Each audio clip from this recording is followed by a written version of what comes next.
How's it going? It's Darwin again. So today I wanted to kind of talk about the whole money situation on doing a through hike and the money situation on the Appalachian Trail. So there's a lot of talk and questions about how much does it cost to do a through hike? How much does the typical person take for a through hike? Is it $2,000? Do you need $10,000? It really all depends on you. It definitely depends on the individual, what type of things the individual likes, food, whether you're going to be the partying type that likes to, drink and stuff whenever you get into towns. If you like the luxury of staying in hostels pretty much 2 times a week, you can definitely do it, and you can definitely rack up some money. So, personally, Snuggles and I we saved up $8,000 for our hike this past year.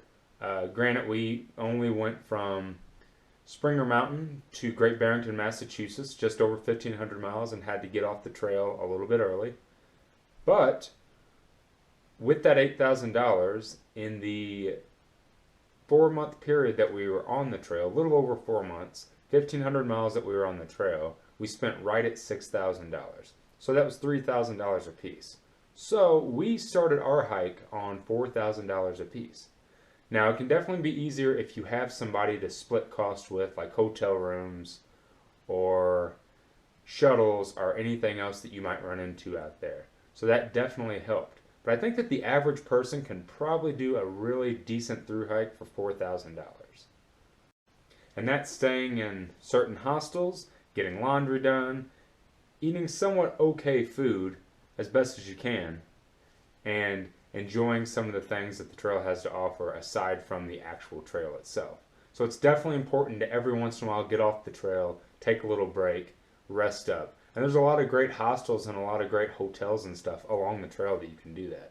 That kind of get your mind off the trail for a little bit, recharge yourself, because out there it's a huge mental game, and you definitely want to make sure that you don't overdo it and wear yourself out on just thinking about the trail all the time. So there's definitely some cool spots like Damascus, Hot Springs,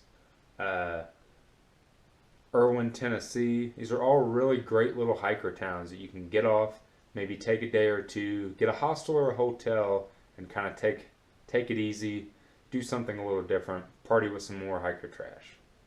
So Snuggles and I personally stayed in a hotel or a hostel about once a week, sometimes a little longer, and mainly the main reason to do that was to not only take a little bit of a break, but obviously to take a shower, wash clothes, send away for some stuff from our family, and just kind of get in contact with people. So about a week was what we did. There are some people out there that kind of stay at a hostel or a hotel about 3 times a week. It just kind of all depends on what kind of hike you are and what kind of crowd that you're rolling with. Another really good budget conscious thing to do is if you're hiking with a nice group of people, like say 5 people, you get a hotel room, you can split the cost of the hotel room, so it's much cheaper on you to get a shower, to do laundry, and to actually stay somewhere that's not in your tent or not in a shelter for the night. So speaking of hostels and hotels, some really key places that I suggest that pretty much everybody check out and that I stayed at are as follows. Number 1, a bunch of people kind of say don't stay there. Some people say do stay there. It depends on what kind of crowd you're rolling with. Standing Bear Hostel. Standing Bear Hostel is the first thing pretty much that you come to whenever you exit the Smoky Mountains. It's a great little place. I've heard a lot of people kind of talk bad about Standing Bear, say it's too much of a party place. I didn't see that at all. It was a great little place to stay. Really rustic, hand-built by the original owner. Nice little bunk rooms, great little resupply shop. Definitely check it out. Don't pass it up. It's really worth a stay. Another place, whenever you get to Hot Springs, North Carolina, which is going to be the first bigger town that you come to after the Smokies, Elmers is a must stay. Elmers has been around for years. Elmer himself is an amazing host. I think there's only like maybe 5 or 6 rooms in the entire house, but it's an old Victorian house that you can rent out one of the rooms and even split some rooms with some hiker friends or with your wife, like I did. and just a great little place to unload. There's no TV, there's no internet, there's not even any cell service there. So it's a really good place to just kind of unwind and unhook from everything. And he himself fixes amazing food. He's a vegetarian chef, so he always fixes really, really great food. You can usually eat breakfast or dinner. You can stay and actually sit around the table with him, and he'll prepare you like a 3-course dinner. So definitely recommend checking out Elmers in Hot Springs. Damascus. Damascus is a huge milestone for the trail. It's the first town that you come to in Virginia, and it's known as Hiker Town, USA. So, being Hiker Town, USA, there's multiple hostels. There's The Place, there's Dave's Place. The one I really, really liked, I stayed there the first time we went through Damascus, and then when we came back to Damascus for trail days, we stayed at again, was Woodchuck's Hostel. Woodchuck's Hostel is phenomenal. Woodchuck is a previous thru-hiker, like most of the hostel owners, and he opened up a couple years ago, has a nice little house, but the big key great thing about it is with your stay, he makes an awesome all-you-can-eat waffle breakfast in the morning. That's fantastic. We stayed there for 2 days whenever we came through Damascus the first time to kind of unload and get some stuff done. And then the second time, whenever we came back for trail days, we stayed there 3 days and actually tented in his front yard. So definitely check out Woodchuck's Hostel. It's a really great place. Really loved it. Now there's definitely some hiker traps out there. What I mean by hiker traps is there's definitely some of the hiker towns like Hot Springs and Damascus. Damascus not so much, but definitely Hot Springs that have some hiker entertainment, some bars and stuff that you can definitely get sucked in, as they called it, the Vortex. You could definitely get vortexed into some of these places and spend a little bit longer and a little more money than you wanted to. Because obviously when you're out in the woods, you're hiking all the time, and you're doing a through hike, the smallest little things can seem pretty appealing to you if it just breaks up the monotony.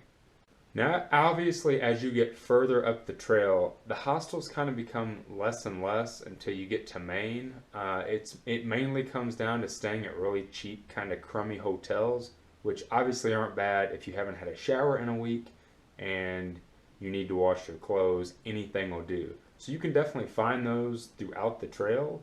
If you have a group of, say, 5 hikers, splitting one of those rooms between 5 people can be pretty inexpensive, like 15 to 20 bucks a person for a good place to sleep, good place to take a shower, and then be able to do some coin laundry or something. So all through Pennsylvania, pretty much everywhere, there's good little cheap, crappy hotels.